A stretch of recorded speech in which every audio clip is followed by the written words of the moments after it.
যাদের মেশিন লম্বা কিন্তু ছেন্ন, একেবারে ছেন্ন হয়ে গেছে গা, একেবারে বল শক্তি কম আছে, আপনি আয়তের কাজের জন্য লিপ্ত হওয়ার পরেই কিছুক্ষণ যাওয়ার পরেই হাইলা ডুলা পরে জাগা, একেবারে দেড়শ করে নিস্তাপ মারে, পুরাপূর্ণ স্ট্রং থাকে না, এই সমস্যা আছে গা।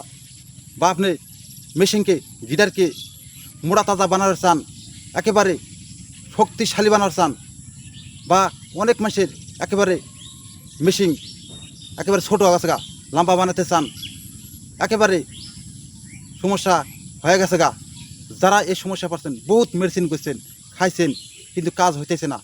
আমার সৃষ্টিকর্তার গাছ যদি সঠিকভাবে পুরাপূর্ণভাবে এই ভিডিওতে যদি কাজ করতে পারেন, ইনশাল্লাহ আল্লাহ তোমার এই গাছের দ্বারাই তোমার ওই সমস্যার সমাধান করে দেব, একেবারে বড় বানা দেব, একেবারে মোড়া তাজা বানা দেব।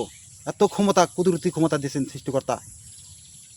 যারা এই সমস্যায় পড়ছেন, আমার সৃষ্টিকর্তা গাছ, আমি এমন গাছ হাজির করেছি, দেখেন এই যে গাছ, হাগরি গাছ বা আগ্রা গাছ বলে, এই গাছটা সব জায়গাতে থাকেন, দেখবেন এই গাছের শিকড় তুলবেন, দুইটো শিকড় নেবেন, নিয়ে ভালো করে পরিষ্কার করে ধুবেন। বাজার থেকে বাইনাতির দোকান থেকে 100 গ্রাম যোগের তেল নেবেন, আর অরিজিনালটা, আর ওই বাইনাতির দোকান থেকে 200 গ্রাম ঘিউ নেবেন। তাহলে 100 গ্রাম যোগের তেল আর 200 গ্রাম ঘিউ দুটো একখানে করবেন, কইরা আর এটা সেই ভালো করে রসটি বাই করে নেবেন, নিয়ে 3টা একখানে করবেন, ওইটা ভালো করে জাল করবেন, জাল করে জুড়ানোর পরে একটা কয়টার ভিতরে রেখে দেবেন। সন্ধ্যাবেলা শর্ট টাইমে আপনার মেশিনকে গিটারকে গোড়াতে নেওয়া 5-10 সেকেন্ড মতো আপনি মালিশ করে দেবেন, আবার সকালে আবার করে দেবেন। কষ্ট করে আপনি 21 দিন ব্যবহার করেন, ইনশাল্লাহ 1 সপ্তাহের ভিতরে পরিবর্তন আসবো। যারা 1-2 দিন কাজ করবেন তারা নাগাবেন না, তারা দিশা রেজাল্ট পাইবেন না, তারা খারাপ অনেক কমেন্ট করবেন।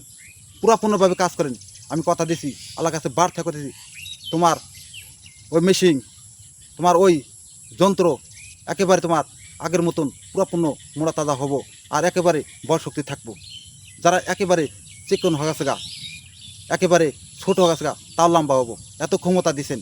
আমি কারো কাছে টাকা পয়সা লাগে না, খালি বেশি বেশি করে আমার জন্য দোয়া করবেন, কষ্ট করে নাগাবেন, 100% কাজ করব। আর আমার ভিডিও শেয়ার করে সবার কাছে সরা দিন, এটাই তোমার কাছে আবদার থাকলো। যারা এই সমস্যা আছেন তারা ইনশাল্লাহ কষ্ট করে নাগাবেন, সৃষ্টিকর্তা এই গাছের দ্বারাই তোমার রোগ আল্লাহ সেবা মাফ করে দিব। আর আমার জন্য বিশেষ দোয়া করুন, খোদা হাফেজ।